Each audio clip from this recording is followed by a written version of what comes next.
Hello, seafood friends! You're listening to Catch the Current, the coolest seafood podcast out there from the team at Undercurrent, bringing you everything from the boats to the boardrooms, breaking down the news, spilling a little industry fish oil, and sharing the sharp market insights you need to know.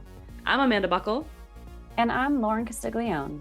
Let's kick things off with a tariff update because we've got another twist here. Two new lawsuits have been filed in the U.S. Court of International Trade that are trying to block the Trump administration's brand new Section 301 tariffs that just kicked in on July 24th. Now, these tariffs replace the temporary Section 122 tariffs that importers had been paying for the last 5 months. The administration timed it so the Section 301 tariffs started at 12:01 a.m. on July 24th, the exact moment those temporary tariffs expired. The tariffs keep on coming. One lawsuit was filed by companies including Learning Resources and Hand to Mind. The other was brought by spice importer Burlap and Barrel and watch retailer Collective Horology. They're basically saying the administration has tried for the third time to use a limited trade law to impose broad global tariffs. Normally, Section 301 is supposed to let the U.S. respond to unfair trade practices by a specific country. But in this case, the administration launched investigations covering 60 economies and ended up imposing almost blanket tariffs across nearly every major U.S. trading partner. The attorney representing one group of plaintiffs says Congress never intended Section 301 to become a worldwide taxing authority. And if you're asking, haven't we seen courts strike down some of Trump's previous tariffs already? The answer is yes. Yes, we have. The International Emergency Economic Powers Act, or IEEPA tariffs, were invalidated, and the Section 122 tariffs also ran into legal trouble. Between those cases, the government has already had to refund at least $71 billion. Now, nearly 100 seafood companies have joined lawsuits seeking refunds for the tariffs they paid under IEEPA, plus interest. It's still unclear how much money seafood companies have actually gotten back.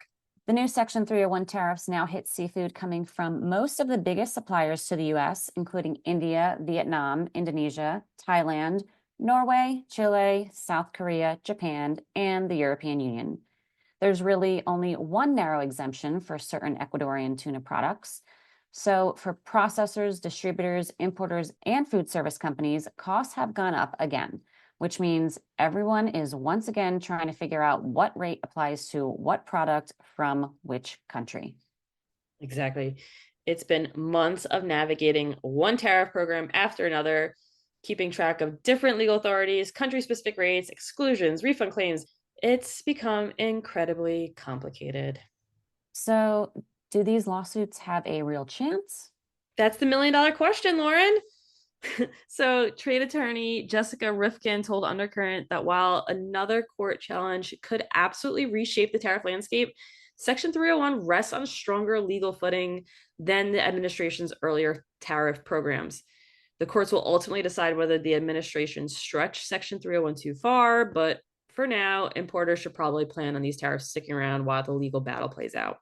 Meanwhile, the markets are already starting to react. Almost immediately after the Section 301 tariffs took effect, farm-gate shrimp prices in India started climbing. Going into this, there was a lot of concern that India might once again end up in a tariff disadvantage compared to Ecuador or other Latin American producers. Remember last summer? India was hit with much higher duties for a period of time, which really hurt its competitiveness in the U.S. market. But that's not what happened this time. The new tariff structure puts India and Ecuador on essentially the same footing for exports to the U.S. Farmers are finally getting better prices, but that doesn't necessarily mean they're making more money because feed costs continue to climb. Processors in India say fish meal prices remain a major concern, and there are even discussions with the government about reducing taxes on feed ingredients to help offset those higher costs. So while shrimp prices are moving in the right direction, producers are still feeling pressure from rising production costs. If you want more insight into what's going on with the shrimp market, we've got links to Undercurrent's latest coverage in our show notes. But moving back into the policy news, because this was another head turner this week, a bipartisan group of senators has urged the Trump administration to take much stronger action against China's distant water fishing fleet.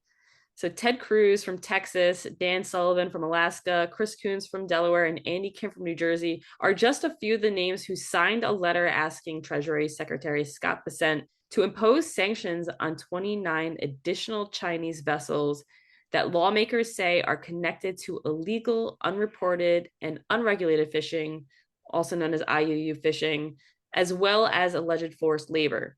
But they're not just targeting fishing boats, they're going after the support network. We're talking about the refrigerated cargo ships, the fuel tankers, and the floating supply vessels that keep China's distant water fleet operating for months at sea without needing to come back to port. So the senators argue that if you really want to disrupt the fleet, you don't just target the fishing vessels, you target the logistics network that makes the whole operation possible. The letter also paints a pretty staggering picture of the scale involved. The senators say China's distant water fleet could number anywhere from around 2,000 to as many as 16,000 vessels. It's a pretty wide range. Yes, it is. They also cite data saying the fleet accounted for roughly 44% of global fishing activity between 2022 and 2024, operating in the waters of about 90 different countries. So, very serious allegations, and they're why the senators want these vessels added to the Treasury Department's sanctions list. But then this story takes another twist. Just one day after the letter was sent, Punchbowl News reported that roughly $170 million Congress had approved to improve maritime surveillance and help counter China's illegal fishing fleet had largely been redirected by the Department of Homeland Security. So instead of going towards maritime enforcement, much of that money that had been earmarked to fight China's IUU fishing was reportedly used for security preparations ahead of the 2026 FIFA World Cup and America's 250th anniversary celebrations, which is, of course, not what lawmakers expected when they approved the funding. Not at all. So, in fact, Senator Ted Cruz, who helped secure that funding, told Punchbowl that unfortunately the bulk of the money, quote, has not gone where it needed to go. Of course, he did not confirm that it went to the World Cup security, but he is doubling down on calls for tougher sanctions, and that full story is in the show notes. And in other US government funding news, and this is on a more positive note, thankfully, the US Department of Agriculture announced recently that it plans to purchase $76.5 million worth of food products under its Section 32 purchasing authority. And seafood is a big part of that. The purchases include $5 million worth of Atlantic groundfish and $20 million worth of farm raised catfish. Much of it will be distributed through federal nutrition assistance programs, including food banks participating in the Emergency Food Assistance Program. But the catfish purchase is especially interesting because producers have been asking USDA for more support. Just a few weeks ago, a group of Republican senators from major catfish producing states urged USDA Secretary Brooke Rollins to purchase surplus catfish to help farmers dealing with rising costs and financial pressure. That letter was signed by senators from Mississippi, Alabama, and Arkansas, who argue that Section 32 purchases could provide some much needed cash flow for producers. And the USDA has been active in the catfish market already this year. The agency has purchased about 192,000 pounds of catfish products so far in 2026, including unbreaded raw fillets and breaded oven-ready strips. That contract was awarded to Consolidated Catfish, which supplied the entire order. As for groundfish, USDA hasn't said exactly which Atlantic groundfish species will be included in the upcoming purchase, but previous purchases have included products like haddock, Atlantic pollock, and ocean perch. Earlier this year, USDA purchased frozen haddock fillets from Pure Fish Company in Massachusetts. So there's a lot happening on the seafood procurement side. And there's even more potentially coming because the USDA has also said a few weeks ago that it is planning to move towards adding US wild caught peeled on the vein shrimp back onto the list of seafood available for purchase under the Emergency Food Assistance Program. So, a big deal for the domestic shrimp industry. USDA last purchased wild caught peeled on the vein shrimp for federal nutrition programs in 2025 and had previously been included on the list in fiscal years 2023 and 2024, but was left off that list in 2026. Now, the agency says deliveries of shrimp could begin as early as January 2027, although a formal solicitation has not yet been released. Did someone say shrimp? Undercurrent price analyst Gary Morrison, always ready to join the pod. But we don't want to talk about shrimp, my friend. No, we don't. It's time to get crabby. Pasteurized blue swimming crab meat rose steeply in price to record levels in week 31 in Undercurrent's U.S. wholesale price platform. U.S. bans on blue swimming crab meat exported by key sourcing nations have jolted UCN's crab assessment upward in recent months. While the Philippines hopes to regain permission to export to the U.S. by the end of 2026, its exclusion under a crackdown in enforcement of the Marine Mammal Protection Act has choked supply. Venezuelan product has also been banned under MMPA restrictions. And let's not forget about Mexico's conservation period in May and June, where production started ramping up in mid-July. So, Gary, is this one of the tightest supply situations the industry has seen in recent years? It is, Lorin. This is one of the tightest supply bottlenecks in years and probably in history. Over the last 5 years, the total imports from the Philippines and Venezuela, the two countries currently banned, accounted for 21% of total crab meat imports. Imagine taking 1/5 of anything off the market right away, and it's going to have a severe supply side consequence and drive prices higher. And now add a smaller but important market in Mexico, which is about 2 to 3% of imports to the United States. And that usually helps for inventory flow during the conservation periods in Venezuela to help mitigate some of the volatility. And you can see the impact of some of these policies. Now, Gary, are we seeing demand destruction because crab meat has become a luxury protein item, or are buyers continuing to absorb the higher prices? So I think once you get into that luxury threshold, commodities and proteins start doing well, right? So we're not seeing any demand destruction yet. The market remains really hot, and there are no signs that it's coming to an end anytime soon. Supply risk became the primary concern early in the summer as buyers positioned themselves for the peak demand period, knowing that some of these main markets were going to be excluded. And as Indonesian product went, so did the market. Beach prices rose significantly as competition for limited raw materials was fierce. This led to higher origin costs that were quickly passed on to the U.S. importer, but it didn't stop them from moving product to their customer as soon as it hit the water.